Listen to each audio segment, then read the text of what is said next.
बिस्मिल्लाहिर्रहमानिर्रहीम। हज़रत मौलाना मोहम्मद यूसुफ़ लुधियानवी रहमतुल्लाह अलैह नव्वरल्लाहु मरकदहू का वाक़या, मैं उनका वाक़या आपके सामने पेश करने लगा हूँ। एक शख्स, नौजवान आदमी, नौजवान यूनिवर्सिटी का लड़का किसी कादियानी के हाथ आ गया और उन्होंने झूठी सूटी दलीलें सुनाकर उसे अपना कादियानी बना लिया। गोया कि यूँ समझें कि वो मुसलमानों के हाथ से गया, उसने अपना ईमान बिक चुका, उसका ईमान नहीं रहा, तो वो ईमान के हाथ खो बैठा। तो उस नौजवान को किसी दोस्त ने मशवरा दिया कि जब भाई हम बीमार होते हैं, हमको हमारा जिस्म जब कमज़ोर होता है तो हम किसी डॉक्टर के पास जाते हैं, तो उसे इलाज कराना चाहते हैं जैसे कि हमारी तबीयत दुरुस्त और ठीक हो। हम अपने जिस्म का इलाज तो कराते हैं, लेकिन अफसोस हमने अपने ईमान का इलाज नहीं कराते। जब हमारा ईमान कमज़ोर हो चुका है, हमारा ईमान कमज़ोर हो चुका और ठीक से नहीं है, तो हमें चाहिए कि हमें अपना ईमान का इलाज भी कराना चाहिए। तो उस नौजवान को ये बात समझ में आ गई और उस पर दिल पर ये बात लग गई। जब दिल पर ये बात लग गई तो उन्होंने सोचा, यार वाकई तो ये तो बहुत ठीक कह रहा है। तो वो नौजवान आकर मौलाना मोहम्मद यूसुफ़ लुधियानवी रहमतुल्लाह अलैह के पास आ गया और उनसे ये बहस करने लगा, ये इधर उधर की दलीलें इधर उधर। तो हज़रत मौलाना मोहम्मद यूसुफ़ लुधियानवी ने ये 7 सवालात थे, ये 7 सवालात उनको दिए, उनको लिखवाए। उसने कहा, बेटा इन 7 सवालों में आप कोई भी किसी एक को हल कर दो, कोई एक सवाल हो जो आप हल कर सकें वो हल करो, फिर आगे बात जब करते हैं।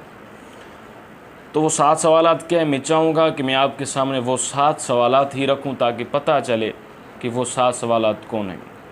ये मेरे दोस्तों, ये 7 सवालात नहीं बल्कि बहुत बड़ी उम्दा चीज़ है।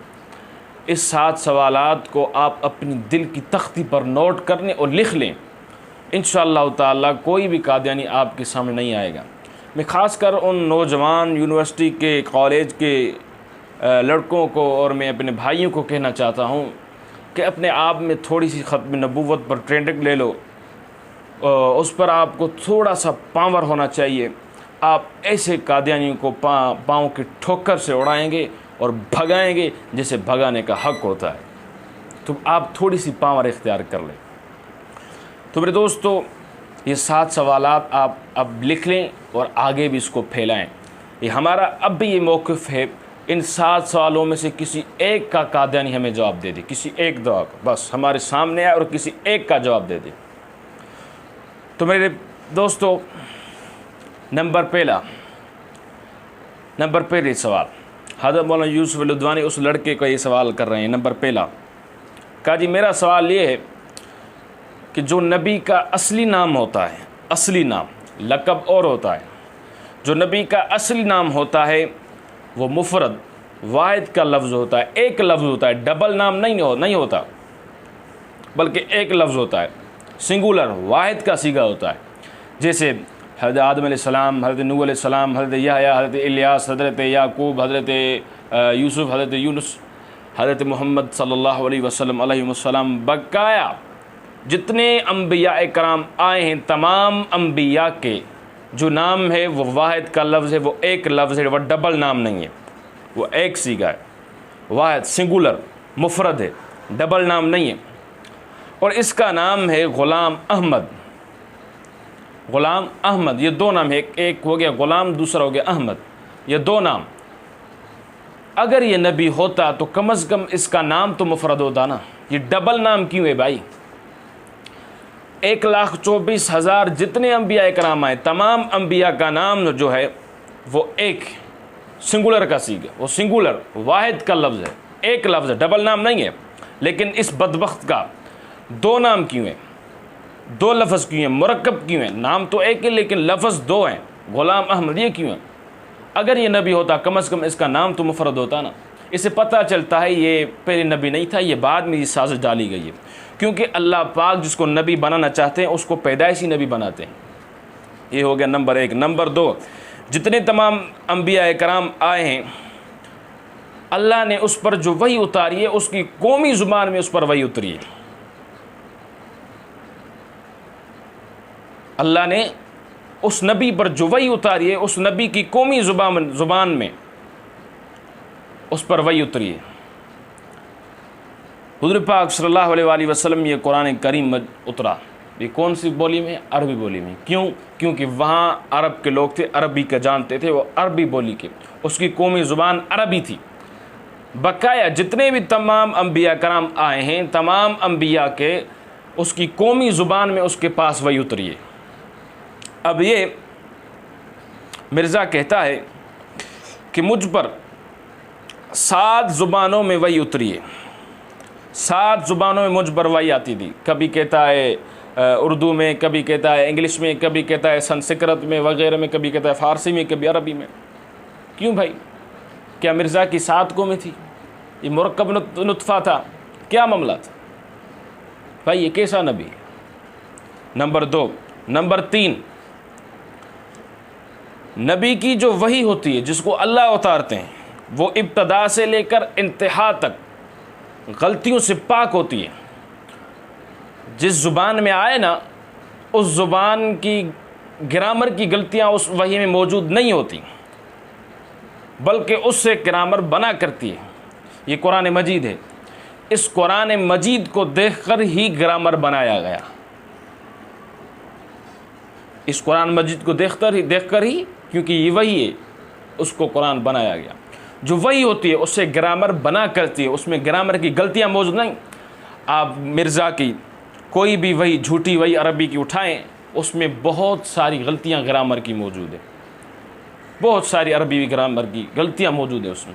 आप उर्दू की उठाएं, संस्कृत की उठाएं वगैरह, जितने भी उठाएं, जो 7 ज़ुबानें ये कह रहा है हर एक में ग्रामर की गलतियाँ मौजूद है।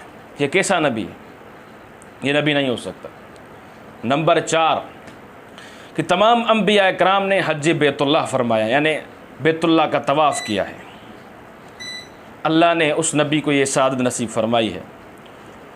और मिर्ज़ा तो तवाफ़ तो दूर की बात मक्का गया भी नहीं, मदीना तैयबा गया भी नहीं। क्यों भाई?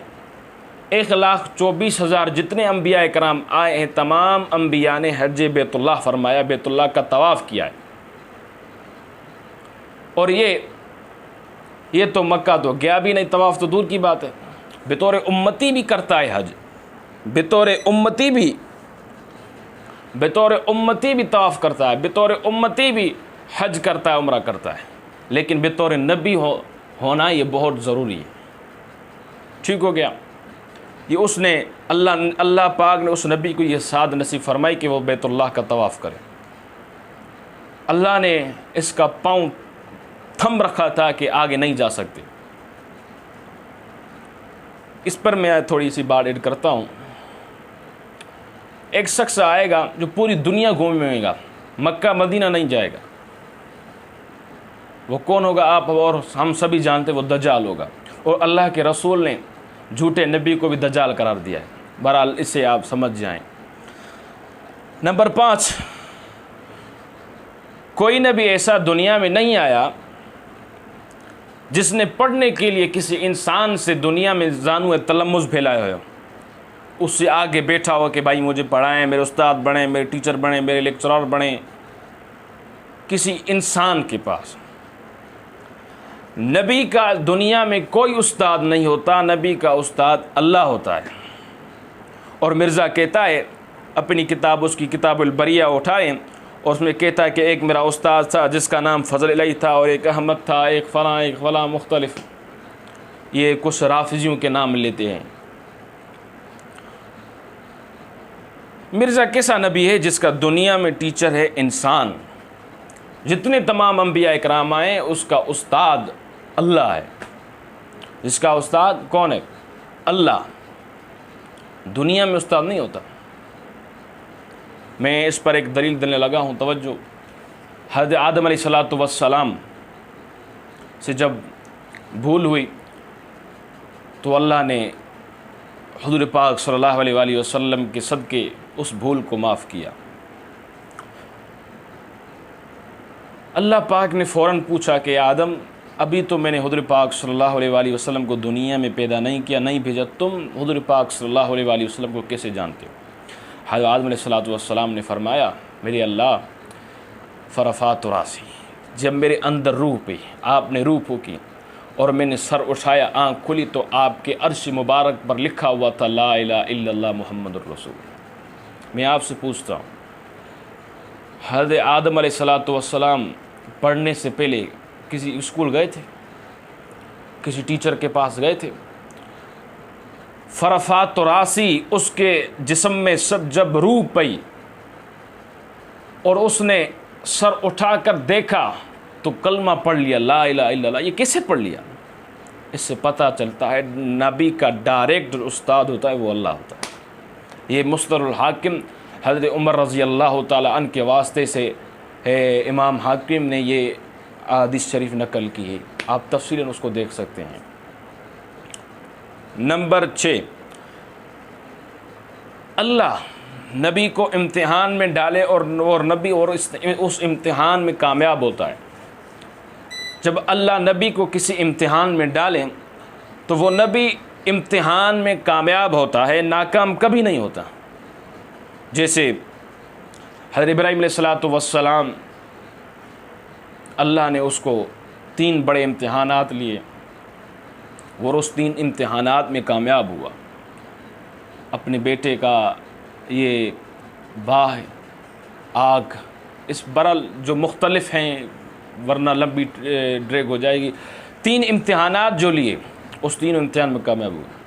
जैसे हज़रत नूह अलैहिस्सलाम ने कश्ती बनाई, वो कैसे बनाई कश्ती? अल्लाह ने फरमाया हमारी निगरानी में कश्ती बनाओ। कभी कश्ती किसी क्या कहते हैं, कभी किसी इंसान के पास जाके कश्ती बनाना सीखा था?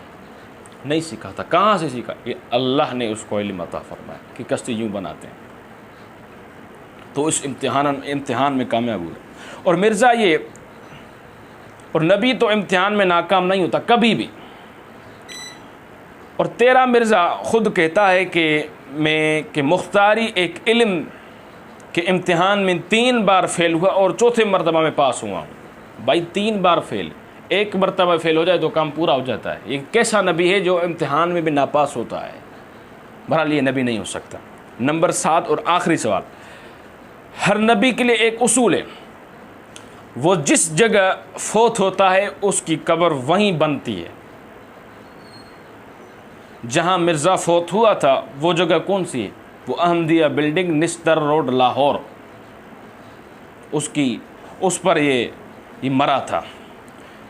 और वहाँ से इस मनहूस लाश को लेकर और गुरदासपुर कादियान में गए और उसकी वहाँ जाकर कब्र बनी। उसकी वहाँ जाकर कब्र क्यों बनी, यहाँ क्यों नहीं बनी? इसमें भी एक वजह है। क्यों? आपको पता है मिर्ज़ा कहाँ मरा था? ये वाशरूम में मरा था, ये बैतुल खला में मरा था। उसकी कब्र वहाँ ही बनाती। नबी के लिए उसूल होता है, जब कोई नबी जहाँ वफ़ात हो उसे वहाँ ही दफन किया जाता है। तो ये मिर्ज़ा कैसा नबी है? ये मरा कहाँ है?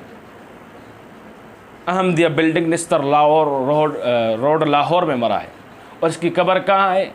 गुरदासपुर कादियान में मौजूद है, ज़िला इंडिया में मौजूद है। क्यों भाई? और इस लाश को, मनहूस लाश को मालगाड़ी में, जिसको जैसे शिकारी करते हैं उसमें ला जाते हैं ना, इसकी लाश को उसमें भी ले जाया जाता है। ये कैसा नबी? ये नबी नहीं हो सकता। तो मेरे दोस्तों, ये वाशरूम में मरा था इसीलिए उसकी कब्र ना बनी हुई है। तो मेरे दोस्तों, ये 7 सवालात थे जो मैंने आपके सामने रखे। इस 7 सवालात को अपने दिल की तख्ती पर नोट कर लें। ये बहुत आम पॉइंट, बहुत आला उम्दा किस्म के सवालात हैं। आगे इसको शेयर भी करें ताकि और लोगों को भी बात समझ आए ये कैसा न। अब भी हमारा ये चैलेंज है कादियानी को किसी एक सवाल का जवाब दे दें। अक़ूलु क़ौली हाज़ा व अस्तग़फ़िरुल्लाह, आखिर दावाना अल्हम्दुलिल्लाह।